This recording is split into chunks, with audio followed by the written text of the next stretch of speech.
Are you guys ready for some amazingly original, never seen before content that you've never? It's a rant, guys. It's another rant.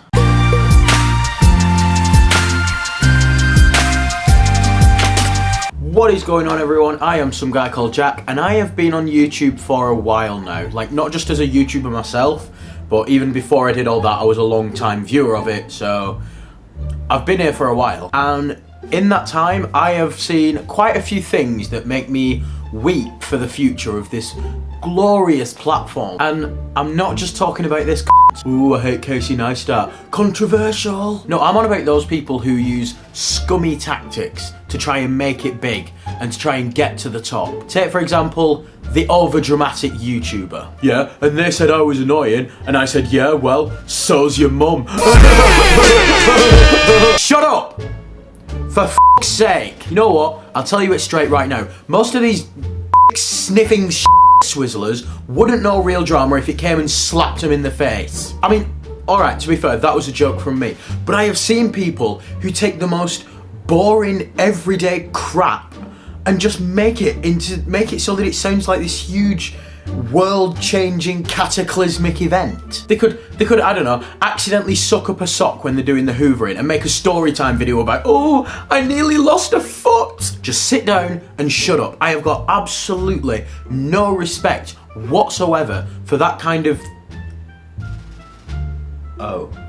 How about them little stains that sort of do tutorial videos on the most basic things? But what they do is that when they're describing it, they dress it up like they're sort of breaking down the fundamentals of black holes and how they work. Okay, step 1. You must remove your chosen base from its container and delicately place it upon your preferred platter. Be sure not to penetrate its soft frame. This could have a detrimental effect on the overall finished product. Now, once you have your topping, gently isolate it from its metallic container. Do this by severing the circular top and excavating the treasures from within. You are making beans on toast, you pretentious nozzle. You literally just said, get the bread and open the tin. Oh, f*** you. Oh, look at me shouting at people. I'm so edgy and controversial, says the edgy YouTuber. I don't censor myself, and I pretend to hate people that other people like,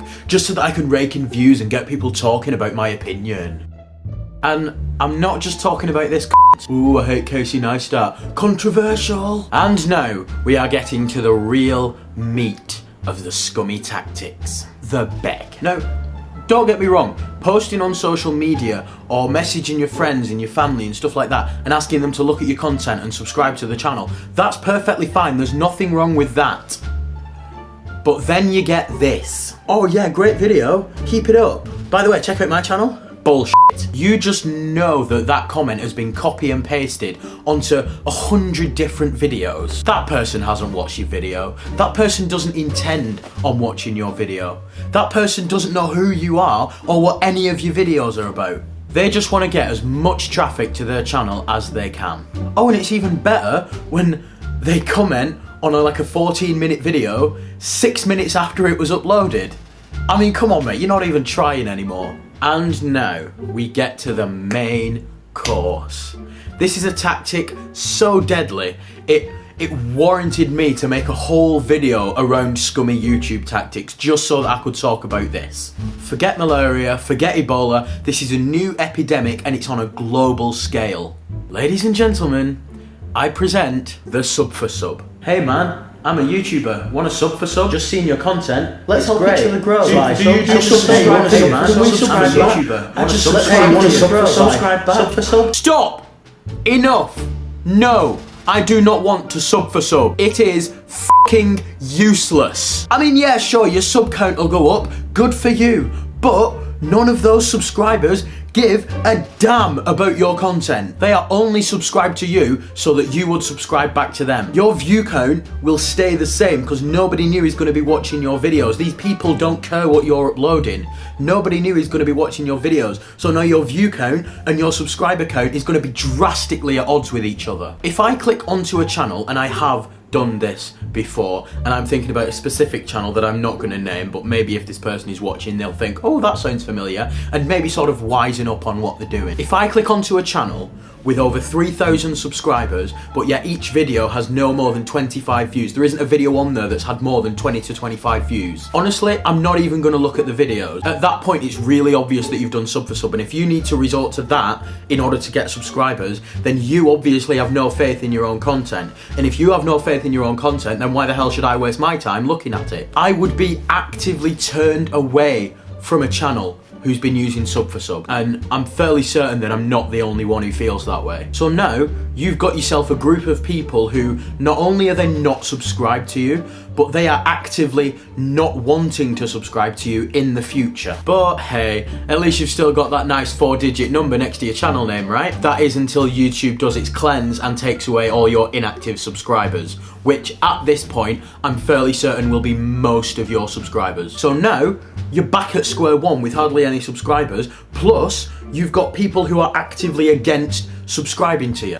Good going, genius. Well done. Good job. I mean, that is, of course, if YouTube doesn't click on itself and deactivate your channel for breaking the terms of service, which clearly state that you can't artificially generate views and subscribers. So sub for sub, in the long run, leaves your channel in one of two places: dead or terminated.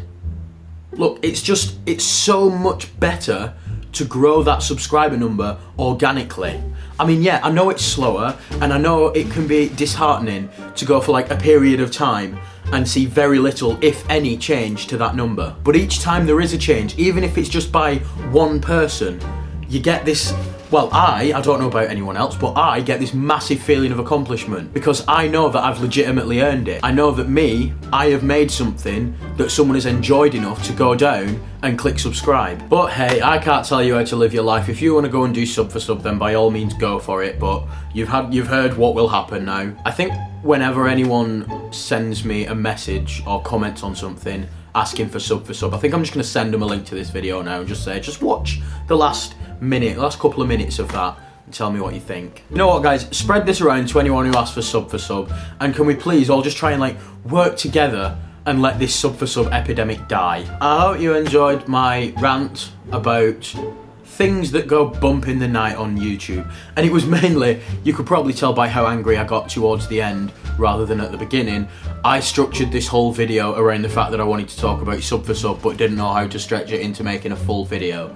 So I've got my point across now. I've surrounded it by other things. I do just want to say one quick thing before I go though. A very dear friend of mine is hosting a comedy night at Lock 91 in Manchester on the 6th of April. It's called Ships and Giggles, and it would really mean so much to both me and her if anyone who's in the area, anyone like in the northwest of England, could go and check it out and just take a look and see if it would be your sort of thing. There's a headlining act called the Jolly Boats, who are favourites from the Edinburgh Fringe. They've won musical comedy awards. The whole thing's for a really good cause. It's for a charity called child.org, who helps get equal opportunities for children in some of the most deprived countries in the world. I'm 99.9% certain there's a bar there, because she did tell me that she has a minimum spend limit at the bar that she has to fill out, because it's also part of a university course that she's doing. So it would really mean a lot to us if you could get yourself down there, have a couple of laughs with us, get yourself some drinks in, and just help out. Just help out in general, really. You're helping the kids, you're helping my friends, you're helping everyone, and I'm sure you'll have a great time if you're there. I'll leave a link to the Facebook page in the description so that you can go and check it out. You can have a look in more detail, see if it'll be the sort of thing that you're interested in. Thanks again for watching, guys, and I will see you next week with a brand new video. See ya!